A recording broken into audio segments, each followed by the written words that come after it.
¿Qué tal? Buenas noches, bienvenidos a Espiral. La desigualdad es cada vez más extrema en nuestro país. No hay forma de ser indiferente frente a este fenómeno. Déjeme plantearlo así. Los 4 hombres, porque son hombres, más ricos del país, tienen en sus bolsillos el 21% de la riqueza nacional. Es decir, de cada 100 pesos que se producen en México, al menos 20 de esos 100 pesos van a dar al bolsillo de 4 personas.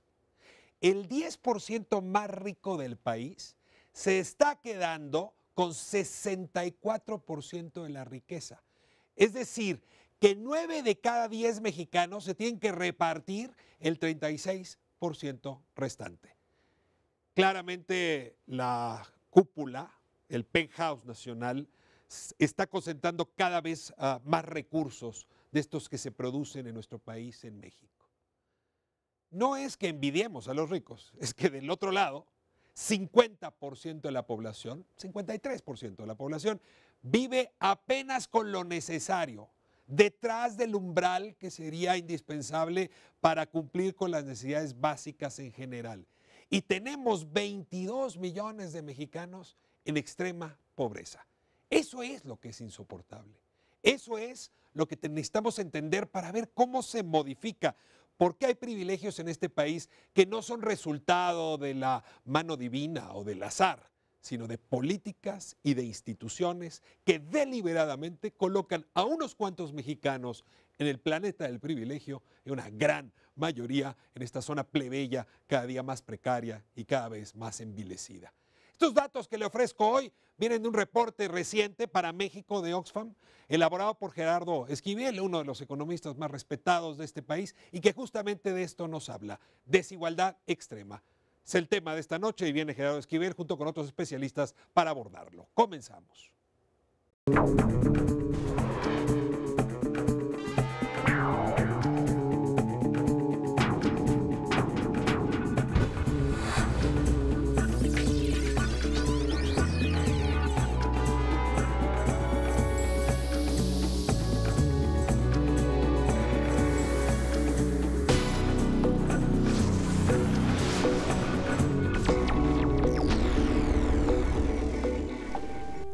La desigualdad en México es una gran paradoja.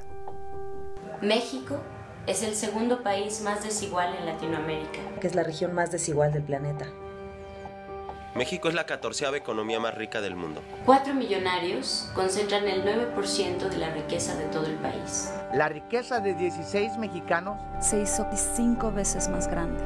Mientras que la economía del resto de la población no crece ni el 1%. Y peor aún, mientras la riqueza de estos 16 mexicanos se multiplica por 5, el 48% de las escuelas públicas en México no cuenta ni con drenaje.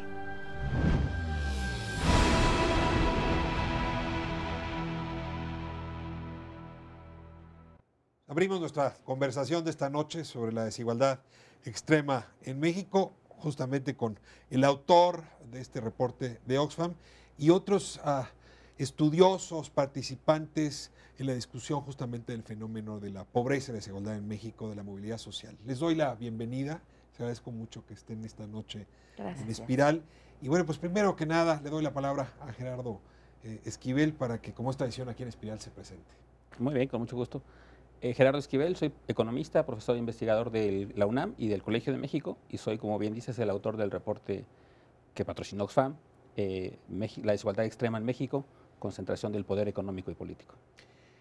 Fuiste quien cuidó la traducción al español que hizo el Fondo de Cultura del Capital, el libro de Piketty que hizo tanto escándalo. Yo aquí lo tuve justamente en Espiral. Entonces he venido siguiendo la literatura y las reflexiones justamente sobre la desigualdad en el mundo y en México.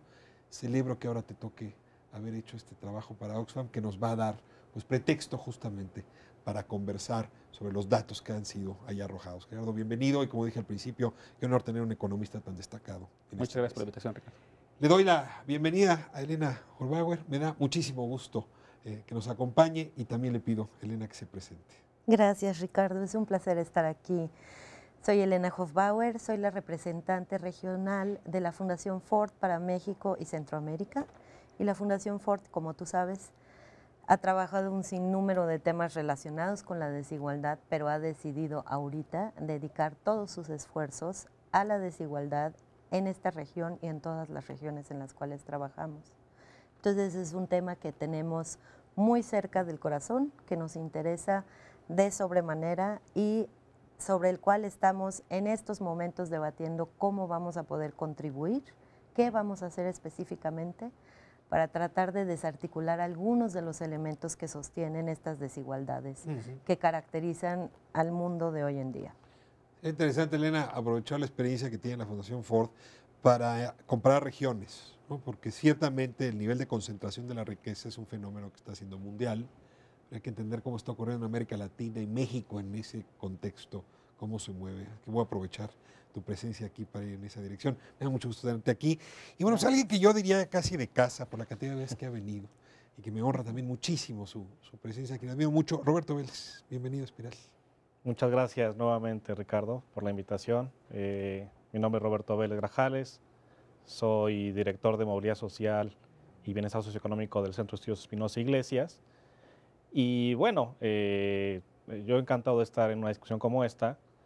La relación tan cercana entre el tema de desigualdad, que es el que toca el reporte preparado por Gerardo, con la movilidad social, en este caso entre generaciones, es tan cercana que hay que tratarla muy de cerca.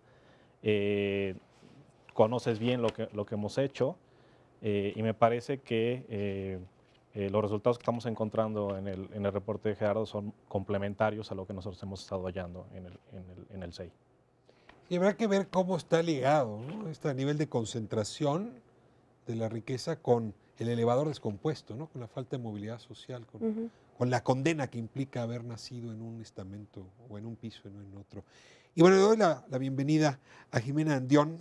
Jimena le ha tocado revisar el tema de la desigualdad de distintos ángulos, pero fundamentalmente la desigualdad de género y cómo se mezcla con la desigualdad general. Me da mucho gusto tenerte aquí, Jimena. Muchas gracias, Ricardo. Yo soy Jimena Andión, soy integrante del Consejo Directivo de Oxfam México y también directora del Instituto de Liderazgo Simón de Beauvoir, que es una organización dedicada a temas de igualdad de género.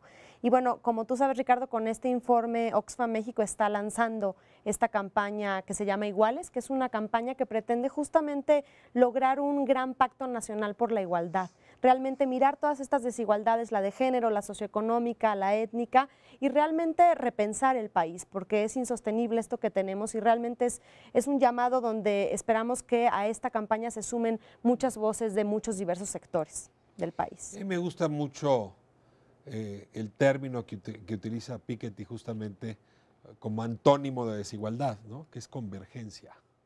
O sea, hay países que han hecho un esfuerzo para que sus poblaciones converjan, para que la distancia entre quien vive en el penthouse y quien vive en la planta baja pues no sea inmoral, no sea una brecha cargada de cocodrilos y de imposibilidades. Y bueno, lo que este reporte nos dice, Gerardo, es que los niveles de convergencia pues se han complicado en este país. En realidad lo que tenemos son grandes brechas. Dan un dato, déjeme ponerle color al asunto, lo mencioné en la introducción, 4 individuos se quedan con el 21% de la riqueza. Decía, a ver, de cada 100 pesos que se producen en este país, 4 individuos se quedan con 21 pesos. Sí, es una cosa un poco, digamos, alarmante, pero el aporte principal del reporte es que nos habían dicho que la desigualdad se ve estancado en México, ¿no? Desde aquel texto de Nora Lustig desde los años 90 no había incrementado. O sea, esto era muy desigual, pero se había mantenido idéntico. Y lo que viene a decirnos este reporte, si mal no entiendo, es que es falso, que la concentración en México está siendo tan grave como la vemos en otros países. Por ahí abrimos. Sí, es interesante porque en efecto los estudios a los cuales yo mismo había contribuido, de hecho yo participé en un estudio con Nora Lustig, donde concluíamos que parecía que en efecto la desigualdad había venido disminuyendo en los últimos años. Pero lo que se encuentra en ese reporte y en otros estudios que acompañan al reporte, sí que van paralelos, es que eso es el resultado fundamentalmente de un mal uso de la información estadística disponible, o dicho de otra manera, de que la información estadística disponible es incompleta. Y es que la forma de medir la desigualdad en México parte de estas encuestas de hogares, ¿no? Que se levantan cada 2 años, el INEGI va cada 2 años a los hogares, les pregunta sus ingresos y gastos. Y lo que ocurre es que es muy eficaz esa encuesta para capturar los ingresos de las personas en la parte baja y media de la distribución. Sí, que le abre la puerta al A quien le encuestador. abre la puerta. Pero ya para llegar al penthouse ya no puede acceder al elevador. Y no puede subir y no puede acceder, o no le abren la puerta. O, O sea, el señor Slim no puede ser entrevistado es muy por el difícil INEGI. que sea entrevistado. A la gente que vive en los clubes de golf, por ejemplo, pues no es tan fácil acceder. En fin, es difícil trascender ciertas barreras para los encuestadores. Y eso explica por qué razón las encuestas terminaron siendo poco representativas de lo que ocurre en la parte alta de la distribución. Y una cosa que hace este estudio es tratar de corregir por esa deficiencia. Y ahí es donde encontramos justo lo que mencionas, que esta aparente tendencia a la baja de la desigualdad o esta convergencia que estábamos aparentemente observando en México en los últimos años, pues no es tal. Que lo que empezamos a observar es una divergencia, es decir, que la gente en la parte más alta de la distribución cada vez se queda con una mayor participación del ingreso. A ver, ahora regreso a esa distribución, pero sí me importa hacer la pregunta. En la mayoría de los países donde se ha hecho una buena medición se mezclan las encuestas de ingreso y de gasto en los hogares pues con el pago de impuestos. O sea, si tú sabes cuánto paga Elena, cuando pago yo, pues más o menos puedes entender si hay diferencias, seguramente caería a tu favor, pero en fin. En México no tenemos esa posibilidad. Exactamente. En México no tenemos esa posibilidad y es el ¿Por único qué? país de la OECD porque las autoridades fiscales han negado sistemáticamente el acceso a esa información a los académicos, analistas que le hemos pedido. O sea, como tú desde el Colmex no puedes ir a decir a Hacienda, oye, no me des el número, pero dime cuánto gana el que más gana y cuánto gana el que menos Lo hemos gana. hecho yo y muchos otros investigadores y sistemáticamente ha sido negado y repito, es el único país miembro de la OECD que no publica esa información. Y el argumento que se da sistemáticamente también es el tema de la secrecía fiscal. Lo cual, Bueno, es que si lo cual no 4 tiene mucho ingresan sentido. tanto dinero, sabrías quiénes son los 4. ¿no? Pues digamos, pero además a uno como analista no necesariamente en principio queremos saber eso. Queremos saber nada más, para tener una idea de cómo está la distribución, cuánto ganan los que más ganan. Claro que se puede hacer inferencias de quiénes son, pero no queremos saber eso. Lo que queremos saber es, y por eso la secrecía fiscal no se rompería. Y es como ocurre en cualquier parte del mundo. Entonces aquí no tenemos esa información y por eso hay que hacer algunos ajustes estadísticos, que es lo que nosotros hacemos, y ahí cambiamos la conclusión que teníamos. A ver, la conclusión hace unos años era el 10% de la población más rica se quedaba, había distintas cifras, pero sobre el 48% de la riqueza. Según este estudio, no es el 48%, sino el 10% de la población más rica se queda con el 64%. Podría ser que creció. No es fácil saberlo porque no tenemos esa medición antes, pero podría suponer que creció. Pero al mismo tiempo, les pregunto, lo que sí ha sido estable es el número de personas que viven abajo del umbral necesario de bienestar. O sea, ahí sí el 52, 53% de la población, desde los 90 a la fecha, está en ese lugar. Entonces, a ver, esa población no ha mejorado su circunstancia y al parecer los que viven en el penthouse sí la han mejorado. Roberto, me gustaría un poco que entráramos en polémica sobre estos temas. Bueno, en la primera parte, como dijo Gerardo, está la parte de corregir, ¿no? el dato de ingreso de la parte alta. O sea, no sabemos si se movió. A lo mejor siempre ha sido 64% de la riqueza, se queda el 10% más rico. O a lo mejor no, a lo mejor era menos, porque también lo que nos dice el reporte es que la concentración se ha ido incrementando, ¿no? Entonces, una cosa es la desigualdad, otra cosa es cómo está concentrado en la parte de arriba, pero eso sí lo sabemos, ¿no? Por lo que nos dice el reporte, que cada vez el mismo número de personas se están quedando con una mayor parte del pastel, ¿no? Y obviamente eso tiene otras implicaciones cuando metes a discusión temas como el crecimiento económico, porque entonces tú tienes un pastel de cierto tamaño que va creciendo de manera, pues casi no crece el pastelito, ¿no? No crece el pastelito y de todos modos una mayor parte cada vez de ese pastel se está yendo a solo unas cuantas manos. A ver, hay un dato que me duele mucho. El país trae una tasa de crecimiento aproximado promedio del 1%, si me voy a los últimos 15 años. Pero las fortunas más ricas están creciendo, incrementando su fortuna o su riqueza en un 30% anual. Sí es un dato muy fuerte. Yo no sé cómo lo vivieron en el consejo de Oxfam cuando llegó Gerardo con estos datos, Jimena? Mira, a nosotros nos parece que uno de los grandes aportes de este informe es justamente también hacer la relación entre pobreza y desigualdad. Es decir, mientras no logremos reducir esa brecha que hay de desigualdad entre ricos y pobres, tampoco vamos a ayudar a que disminuya la pobreza, ¿no? Es increíble todo lo que México ha invertido en programas de combate a la pobreza y tampoco hemos logrado nada. Y creo que es importante para nosotros poner el dedo en el renglón, por ejemplo, en el tema fiscal, ¿no? Los que ganan más tienen que pagar más y eso tiene que mejorar, hacer una mejor redistribución de los ingresos, por ejemplo, ¿no? Entonces creo que es ir entendiendo esos vínculos que antes creo que no estaban tan claros. Se hablaba mucho de pobreza y hablábamos poco de desigualdad. Y creo que lo que queremos empezar a hacer con esto es justamente poner los datos donde tienen que ir, pero también poner el dedo en el renglón entre los vínculos que hay tan claros entre la pobreza y la desigualdad. Y también decir, el tema es, en México naces pobre y mueres pobre. O sea, no hay un tema de movilidad social. O sea, es muy difícil salir del círculo de la pobreza. Y creo que ese es el otro gran aporte que hace este informe, seguir poniendo el dedo en el renglón de estos programas que tenemos de combate a la pobreza no están sirviendo para sacar a la gente de esa situación. Yo acabo de haber visto, a ver, adelante. Es un poco como lo que tú decías en algún momento. El elevador no funciona. O sea, no hay cómo dejar de estar en las condiciones en las que naces si naces pobre, porque no hay nada del sistema que te ayuda a dejar de estar en esas condiciones. Ni a dejar de ser rico tampoco. Ni a dejar de ser rico tampoco, ¿no?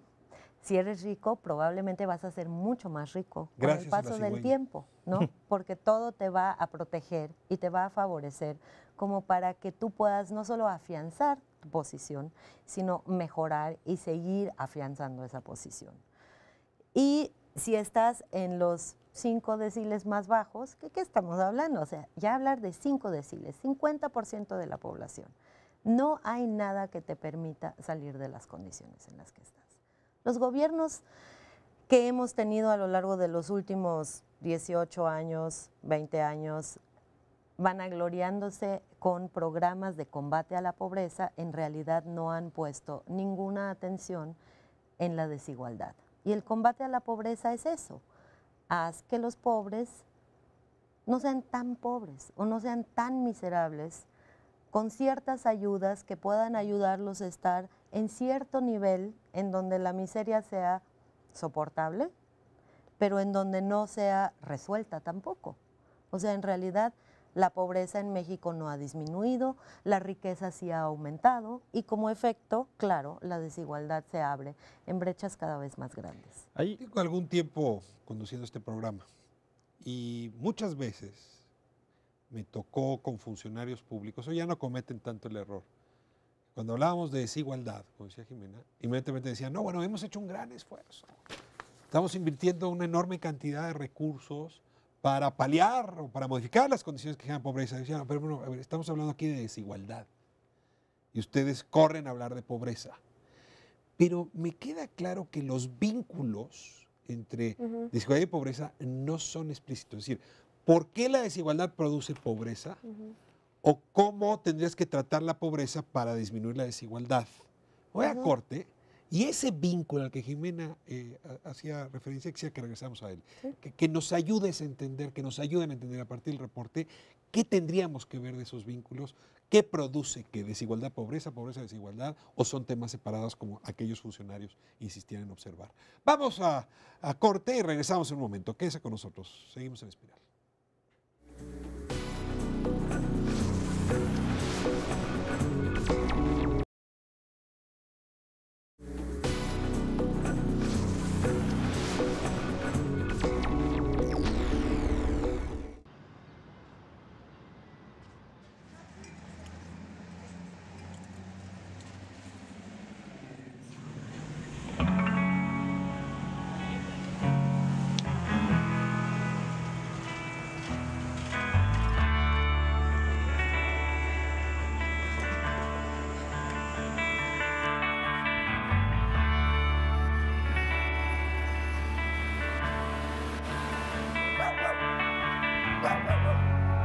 Me llamo Ricardo Ramiro Rico, tengo 29 años. Estaba estudiando arquitectura en la FES Zacatlán y la dejé debido a la cuestión económica.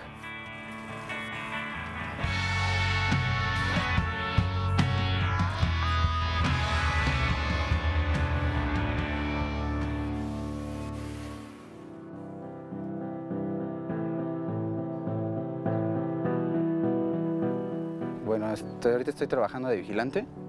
Mi horario de trabajo es 24 por 24 y ahorita estoy ganando 5,000 pesos al mes, o sea, 2,500 a la quincena.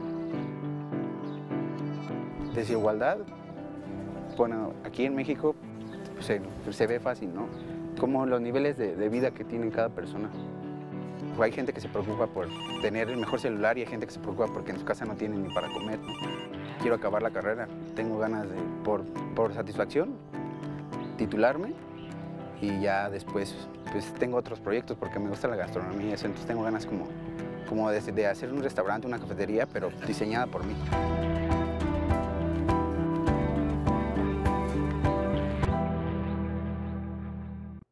Estamos de vuelta en Espiral hablando de desigualdad extrema en México. Qué interesante, ¿no? Antes hablamos de pobreza extrema.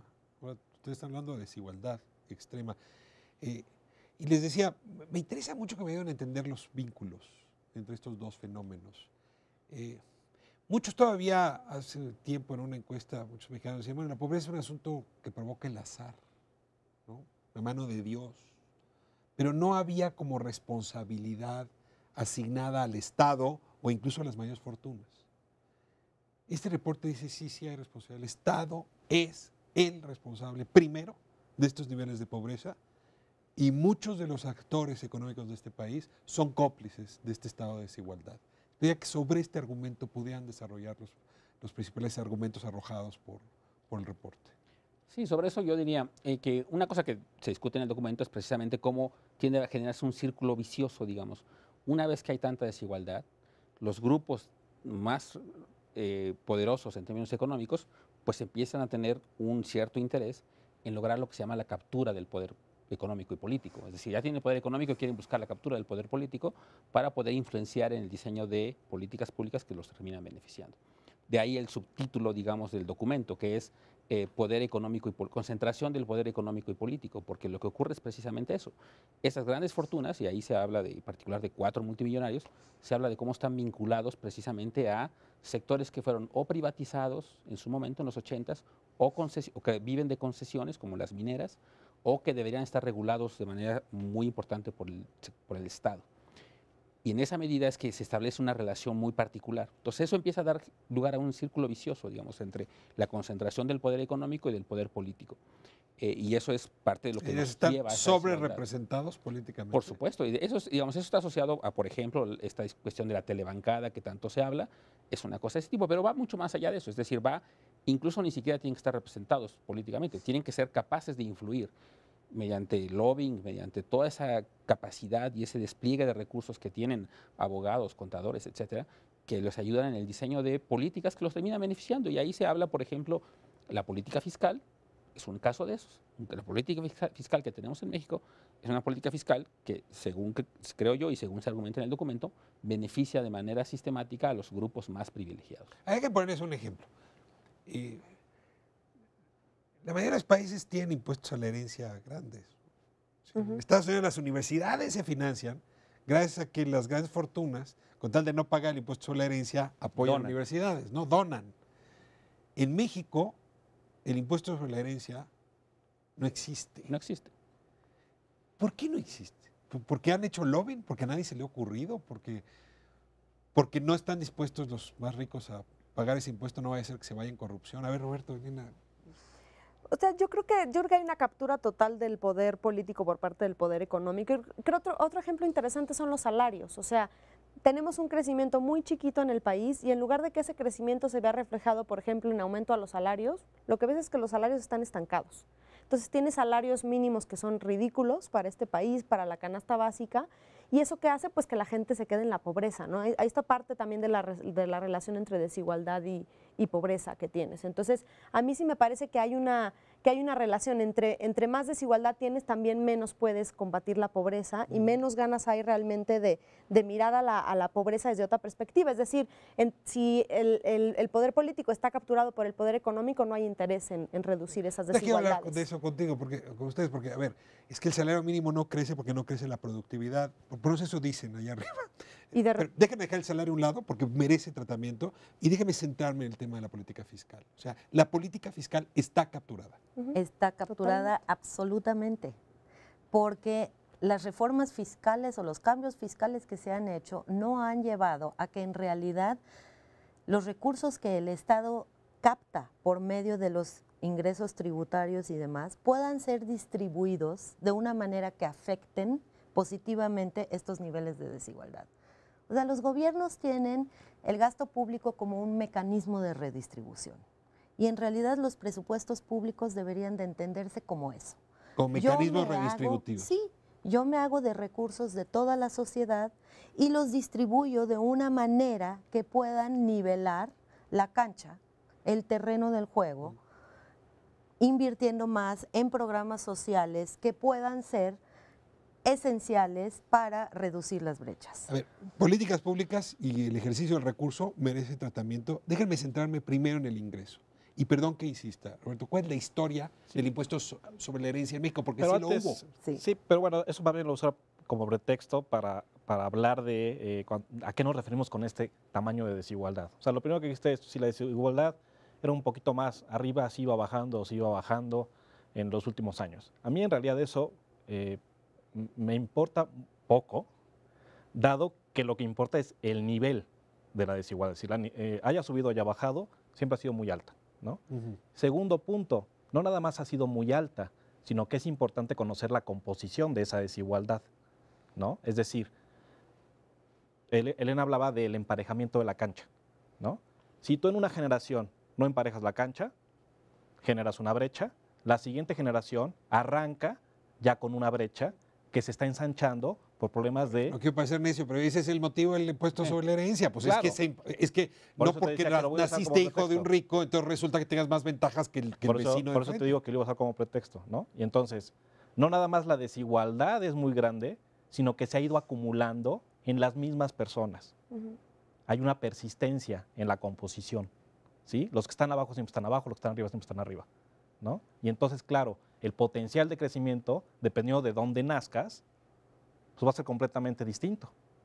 Y la política fiscal no lo está cambiando. A ver, ¿por qué? hubo una necedad con el IVA aquí, por ejemplo. Exacto, el IVA. ese es un ejemplo.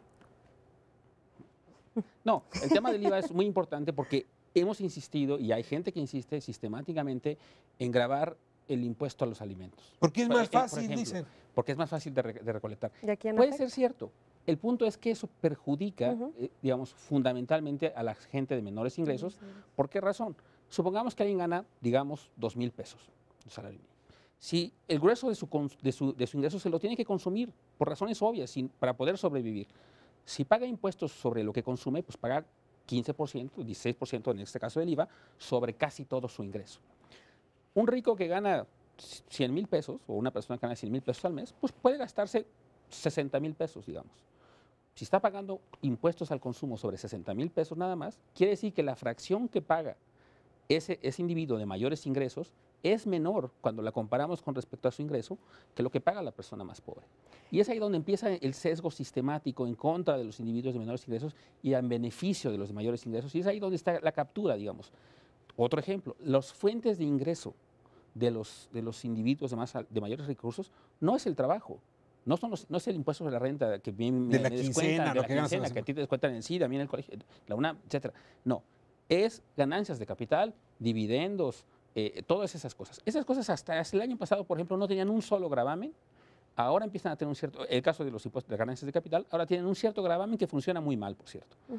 Esas son las cosas, no hay impuesto a las herencias, no hay impuesto al patrimonio, el impuesto predial no funciona bien en buena parte del país, se quitó el impuesto a la tenencia. Está diseñado para que los que más tienen no paguen impuestos. Pues. Y no solo eso, sino cómo se gasta, o sea, que ese es el otro aspecto. También se tendría que gastar más lo que se recauda en educación, en salud, en justicia, en toda una provisión de servicios que también son para los que menos tienen, ¿no? Y eso tampoco está funcionando de la manera adecuada. Necesitamos pasar al tema del gasto, pero quiero traer aquí un argumento que he oído mucho.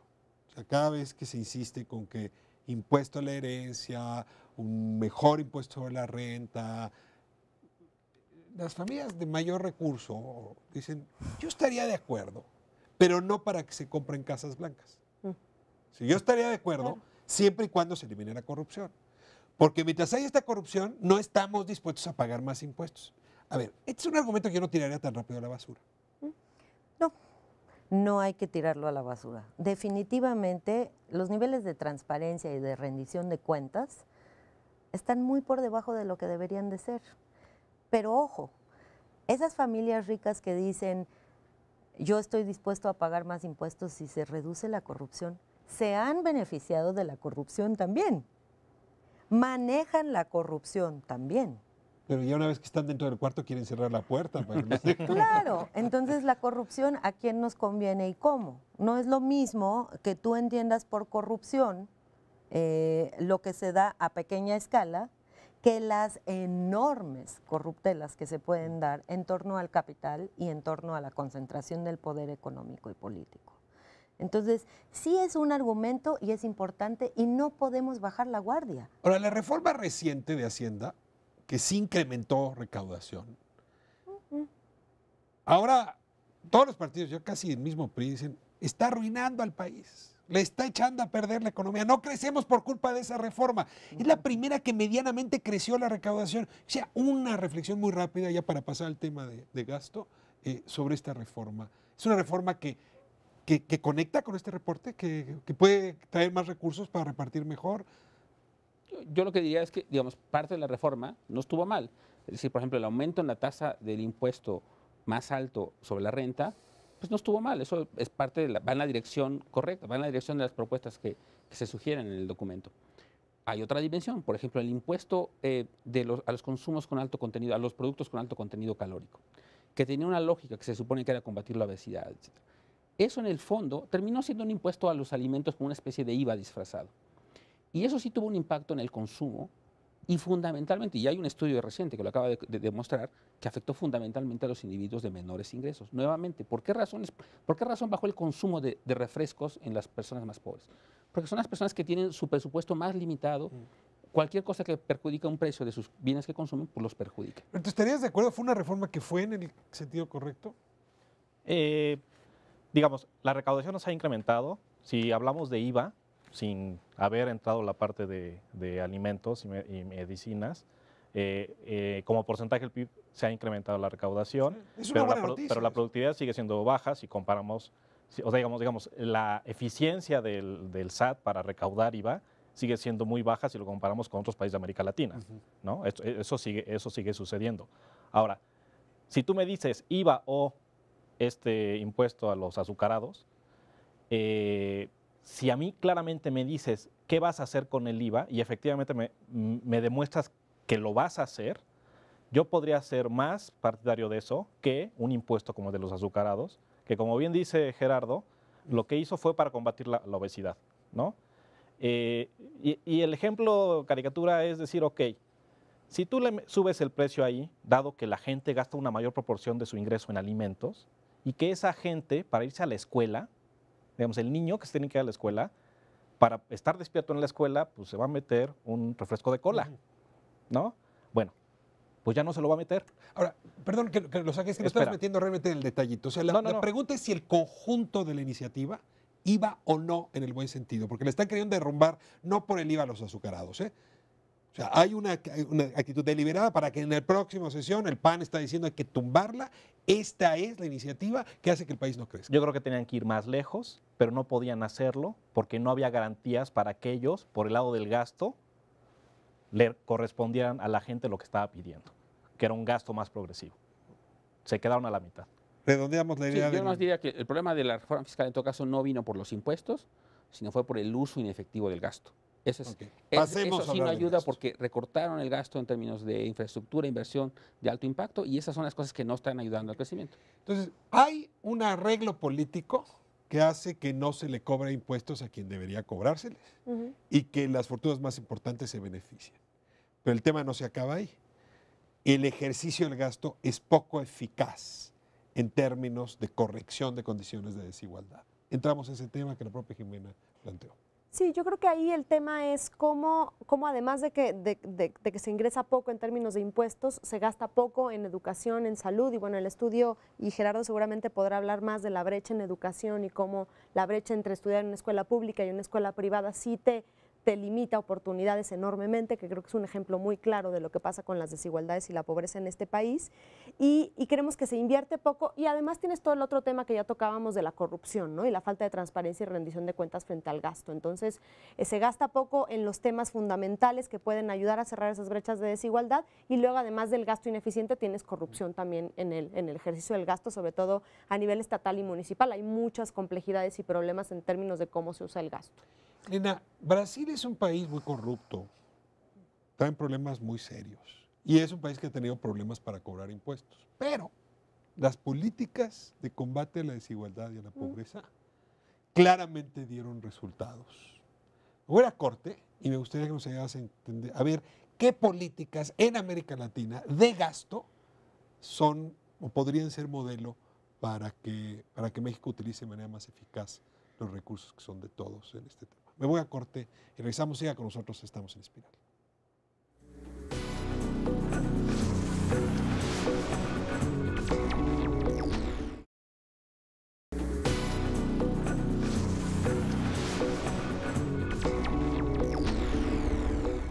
En todo el mundo hemos realizado extraordinarios progresos en la lucha contra la pobreza. Hemos reducido con éxito el hambre, la mortalidad infantil y aumentado los servicios sanitarios y educativos. Sin embargo, estos progresos en la lucha contra la pobreza están ahora amenazados. La desigualdad extrema los está minando.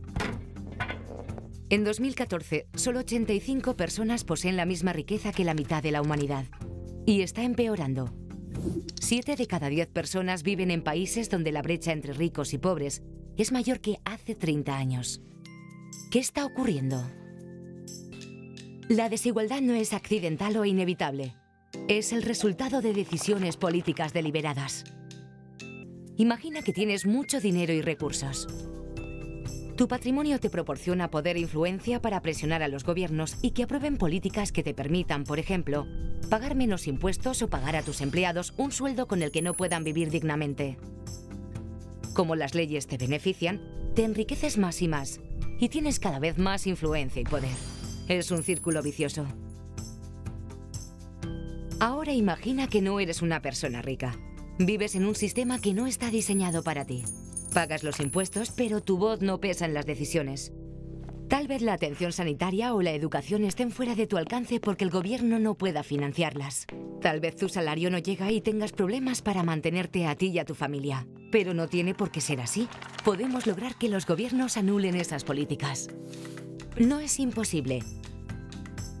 Con el 1,5% de la riqueza de los 1000 millonarios del mundo, podrían financiarse los servicios sanitarios para todas las personas en los países más pobres y escolarizar a todas las niñas y niños del mundo. Iguales. Es hora de cambiar las reglas. Estamos de vuelta en Espiral hablando de esta desigualdad extrema. Ya recorrimos algunos de los argumentos.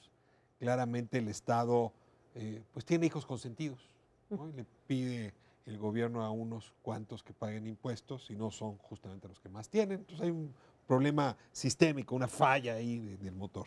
Y ahora estamos moviéndonos al otro lado, ¿no? No nada más cobra mal impuestos, sino gasta de manera inefectiva ese dinero a la luz justamente de esta desigualdad, ¿no? En inversión educativa, en inversión en salud, en inversión en carretera, infraestructura, etc. Y ahí estábamos justamente en ese momento. Yo le preguntaba a Elena si pudiésemos comparar con otras regiones. En Brasil disminuye, se atenuan las condiciones de pobreza. Y bueno, mucho se dijo que había sido por el programa FAME Cero. En otros países latinoamericanos ha habido políticas de gasto que han también hecho que la convergencia sea mayor. Yo les pediría que me dieran un poco una mirada sobre esto. ¿Qué podríamos recoger como experiencias exitosas de gasto que México no ha seguido? Yo creo que una clave para hacer que el gasto público pueda contribuir a la reducción de la desigualdad es una muy correcta, adecuada y bien sintonizada focalización. O sea, el gasto debe de estar de verdad llegando a quienes más lo necesitan para elevar el piso mínimo del que parten, como para atender las necesidades que tienen. Ahora, esto solo es un aspecto y mucho también existe el debate de, bueno, pero tendríamos que focalizar el gasto o tener políticas públicas universales que respondan de manera más adecuada a las necesidades y a los derechos de todos. Me inclino por la segunda, pero en un momento en el que estamos con tanta desigualdad, es primordial atender las necesidades de quienes están en los deciles más bajos. Ahora, tenemos focalizada el gasto. O sea, por ejemplo, los agricultores de Sinaloa reciben muchísimo dinero. Está muy bien focalizado. Construir clientelas electorales está muy bien focalizado. Es que ese es parte del problema, efectivamente, que está focalizado en ese sentido. O sea, de lo que habla Elena es focalizar en los segmentos de la población que más lo necesita. Y lo que tenemos es una serie de políticas que yo creo que efectivamente contribuyen muy poco a reducir la desigualdad, ¿no? Este tipo de subsidios que terminan siendo fundamental, o apoyos productivos que terminan siendo fundamentalmente regresivos. Muchos de estos programas sociales, y ahí regresamos de nuevo al punto de cómo la política social se tendría que reconsiderar, replantear realmente completamente. Televisiones HD, por ejemplo, tabletas para los niños. Todo eso tenemos que reconsiderar si eso es lo que realmente queremos hacer. Entonces, ¿en qué estamos gastando? ¿A quién estamos apoyando? ¿Qué tipo de programas productivos estamos dándoles? Normalmente mucho de eso termina concentrándose en los individuos de mayores ingresos. Y ahí es donde el efecto de un programa que está relativamente bien focalizado, como Prospera, pues termina siendo compensado, o más que compensado inclusive, por una serie de programas que van en el sentido exactamente inverso. Por eso es que cuando vemos el efecto de la política fiscal de ingresos y gastos, termina siendo prácticamente nulo. Entonces sí tenemos cosas que hay que replantear. Y más quiero regresar un poco al tema del gasto en educación que se mencionaba antes, que se decía, aquí discutíamos un poco en el corte si era mucho o poco, pero claramente mucho o poco lo cierto es que está mal gastado. Y el mejor ejemplo es la situación de deterioro de las escuelas públicas que reveló el censo educativo el año pasado, donde tenemos que 40% o más de las escuelas públicas no tienen drenaje, 30% no tienen electricidad, baños. Es que el 92% del gasto se va a sueldos y salarios. Pues 60% de los niños no tienen acceso a una computadora, 80% de los niños no tienen acceso a internet. En fin, una serie de carencias físicas mínimas de inversión y de mantenimiento de las escuelas públicas que pues, es un prerequisito fundamental cuando hablamos de la igualdad de oportunidades. Salud. ¿Cómo está salud? A ver, tenemos el Seguro Popular. No, yo el Seguro Popular pudo haber mejorado las condiciones de salud. Pero me gustaría regresar nuevamente al tema que tocó Elena de focalización versus, o no sé si versus universalización, pero, y aquí no voy a hablar de desigualdad, sino voy a hablar del tamaño del problema de pobreza. O sea, cuando tú tienes un tamaño de problema de pobreza como el mexicano, que estamos hablando de prácticamente la mitad de la población en esa condición, el esfuerzo de focalización nos puede salir muy costoso. Si de ese tamaño es el problema, universaliza, ¿no? O sea, es muy grande el problema. Entonces, ¿para qué vamos a estar focalizando? ¿Para qué nos vamos a estar metiendo al detalle de la focalización que nos genera problemas para poder implementarla, para poder instrumentarla? Entonces, en ese sentido, yo diría, bueno, hay sistemas que deben ser universales. El de educación, el de salud. Esos yo creo que no hay vuelta de hoja. Y eso nos puede ayudar. ¿Renta básica? Renta básica, pensada, podemos tener diferencias de opinión en cómo, pero se tiene que garantizar una renta, un piso mínimo. A ver, entramos a que eso sí sería focalizado, ¿no? Porque en realidad... Pero puede ser parte del sistema, o sea, tú lo puedes meter a través del sistema universal, esa garantía de piso mínimo. Yo quería decir algo del Seguro Popular y es que para mí es un sintomático de cómo se construye mal la política social. O sea, tú no puedes ampliar la cobertura de servicios y decir que vamos a tener cobertura casi universal si no amplias infraestructura, si no generas mejores condiciones de trabajo, si no aumentas el número de médicos, de enfermeras, de insumos, porque lo que está pasando es eso. Tienes a los hospitales saturados porque no se generó la infraestructura suficiente para atender esa cobertura. Entonces, otra vez siento que es una política social mal planeada, mal diseñada, que se usa con fines electorales y además donde hay mucha corrupción. Entonces creo que esa es la peor mezcla. Y que sigue siendo igual. O más. Sí, que supuestamente ahora es un sistema universal y en realidad sabemos que no lo es así. Claro. Sigue siendo igual de excluyente que era antes porque los problemas de fondo siguen sin atenderse. Ahora, el documento lo que sugiere, en la parte de conclusiones, de hecho, el primer punto es más bien una política universal de la construcción de lo que se denomina ahí un Estado social, que es garantizar el acceso a educación y salud, no solo de manera universal, sino además que este sea de calidad. Y que eso implica, por supuesto, pues, que los mexicanos, por el simple hecho de serlo, puedan tener la posibilidad de acceder a la educación pública, a un sistema de salud pública, insisto, no solo que puedan acceder, sino que sea de buena calidad, a un seguro de desempleo, a una renta básica se puede considerar, a una pensión decente. Todo eso tendríamos que construir. Y por eso es el primer punto, para decir, esto es el objetivo, aquí queremos llegar y qué tenemos que hacer, que son los siguientes puntos que se plantean en el documento, ya tiene que ver con lo que hemos discutido antes, que es los ingresos y el gasto. Ahora, el gasto tendría que medirse con indicadores de desempeño muy puntual. Y no lo hacemos, ¿no? Es decir, nuestro indicador es, aumentamos este año en X miles de millones de pesos en inversión educativa. Muy bien, ¿y eso qué pasó? Mejoraron los pizarrones, hay más mesabancos. Sí tenemos un problema de medición del éxito del gasto. Completamente. Ese es parte del problema fundamental del ejercicio del gasto. ¿Y por qué razón? Si nos empezamos a fijar en cuánto gastamos, cuánto crece y no en los resultados concretos. Por ejemplo, este caso concreto de cuántas escuelas se redujo su carencia de acceso a tales cosas como drenaje, baños, etcétera, pues tenía que ser un indicador. Me parece que eso en el siglo XXI, en un país del ingreso promedio de México, me parece que es algo inaceptable, completamente vergonzoso. Ahora, ya Roberto adelantaba, ya hace un momento también Jimena colocó el tema. Salario. Está estancado el salario mínimo. El argumento engolado de algunos organismos empresariales fue decir, hasta que no mejore la productividad, no podemos aumentar el salario mínimo. Un salario mínimo que de plano no alcanza y que si estamos hablando de al menos 8 millones de trabajadores que lo sufren y luego que más determina el ingreso de los demás. ¿Qué hacemos con el salario? Perdón que te insista, ¿qué pasó en Brasil con el salario? ¿Cómo construyeron la política salarial para mejorar las condiciones de las poblaciones más pobres? Yo no sé, no tengo los datos concretos de cómo construyeron en Brasil la política salarial, pero aquí el esfuerzo ha sido deliberado por desconstruir lo que en algún momento había. O sea, el reporte lo dice muy claro. O sea, en México, incluso en la Constitución se dice que el salario mínimo debe de garantizar una vida digna para quienes lo ganan. O sea, en México el salario mínimo te alcanza para ser pobre, porque no te alcanza para satisfacer el mínimo de necesidades. Y en realidad sí es papel del gobierno empujar por una política de salario mínimo que sea distinta que la que hemos tenido. Pero el Banco de México te dice que no, porque crecería la inflación y sería insoportable y nos pareceríamos a Grecia. Claro, que es otra vez la justificación. Y sí, en Brasil, tampoco tengo los datos duros, pero en el programa Brasil sin hambre, uno de los elementos que genera una diferencia y por eso han podido reducir la pobreza es justamente porque incluía un componente de aumento del salario mínimo, ¿no? Entonces, que eso fue algo que la Cruzada contra el Hambre no recupera. ¿No? Recupera otro tipo de prestaciones y beneficios sociales, pero justamente no el tema del salario mínimo, ¿no? Entonces, no podemos tener esa disparidad entre los que ganan más y los que ganan tan poco y seguir justificándonos con que no alcanza para subir el salario. Opiniones sobre el salario y les diría no solo el mínimo, también las distancias salariales entre un nivel y otro, que en México son abismales. Déjame opinar sobre el salario mínimo porque yo además también contribuí al documento que se elaboró a petición del jefe de gobierno de la Ciudad de México sobre el salario mínimo y que tiene ya, pues, lo presentamos hace casi un año ya el documento y no hubo ninguna respuesta oficial hasta ahora. Se creó una comisión.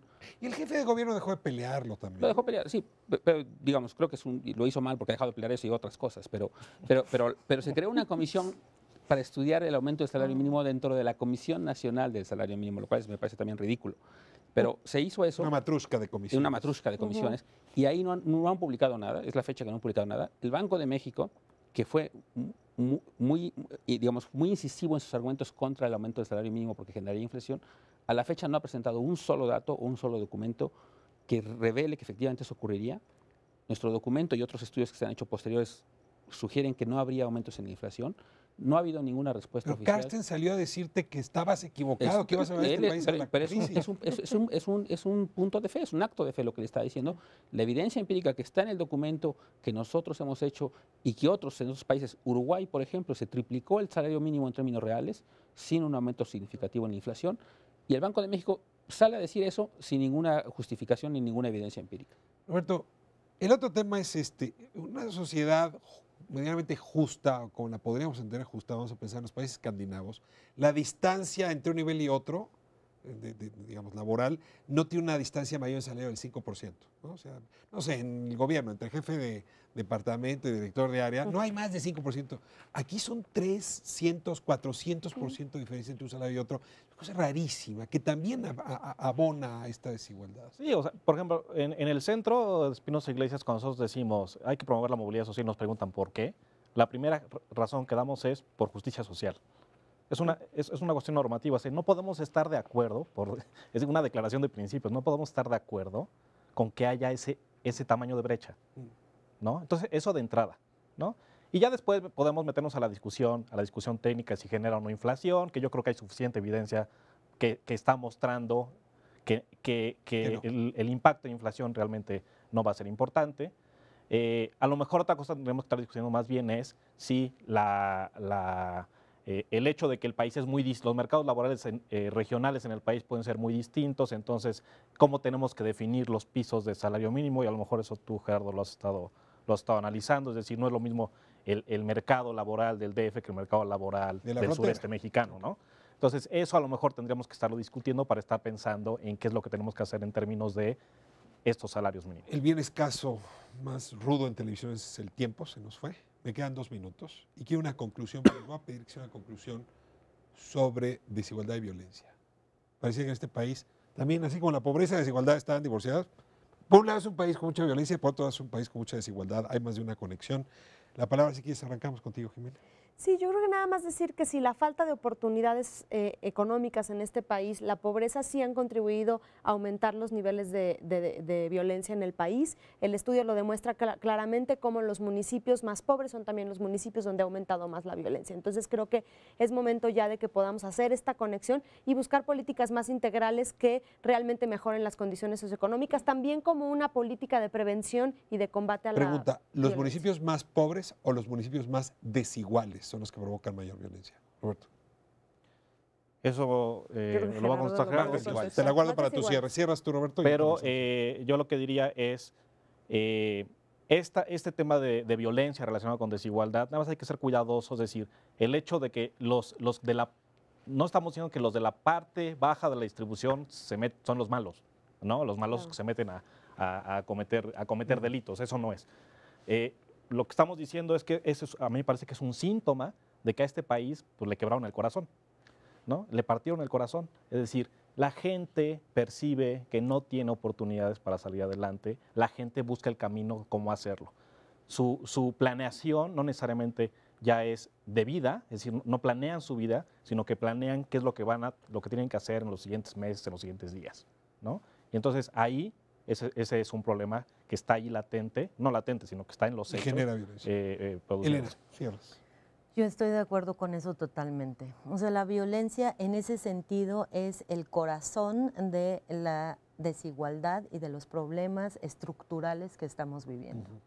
O sea, gente que está absoluta y totalmente excluida de las oportunidades, del desarrollo, de la expresión social, de la organización social, de la participación en toma de decisiones de manera significativa, importante para el día a día, eso genera una descomposición que hoy por hoy está llegando a puntos alarmantes. 30 segundos. Sí, el estudio cita 2 trabajos recientes que lo que muestran es municipios más desiguales hay mayores niveles de violencia, municipios más desiguales aún generan mayores niveles de homicidios vinculados al narcotráfico.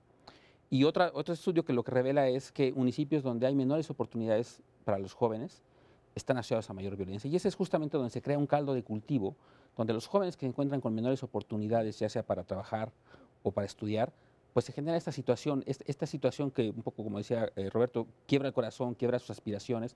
Entonces empiezan a involucrarse en actividades antisociales y que encuentran un mecanismo de salida, por ejemplo, en la conducta violenta. Y no es casual, por ejemplo, que la mayor número de muertes están vinculadas precisamente a los jóvenes en su edad más. No saben cómo cerrar con los 4. Gerardo, muchas gracias por este reporte. Creo que nos da una explicación y una comprensión de nuestro país muy fina. Y después de mirarla de frente, no puede uno seguir conservando argumentos francamente inútiles para explicar la realidad del país. Llámese la pobreza, la desigualdad o la violencia. Y me quedo con esta frase de Roberto Vélez: si queremos que la República, que el país recupere el corazón, es decir, la esperanza, tendríamos que colocar la desigualdad como la primera preocupación y la deuda irresuelta de México por muchas generaciones. Todavía la próxima semana vamos a dedicarle tiempo a hablar justamente de la desigualdad y la pobreza. Vamos a hablar de la acción ciudadana contra la pobreza para seguir bordando en esta comprensión indispensable de nuestra generación. Gracias por habernos permitido entrar a sus hogares. Muchas gracias a ustedes por habernos acompañado. Nos vemos próximo miércoles aquí en su canal 11 Espiral.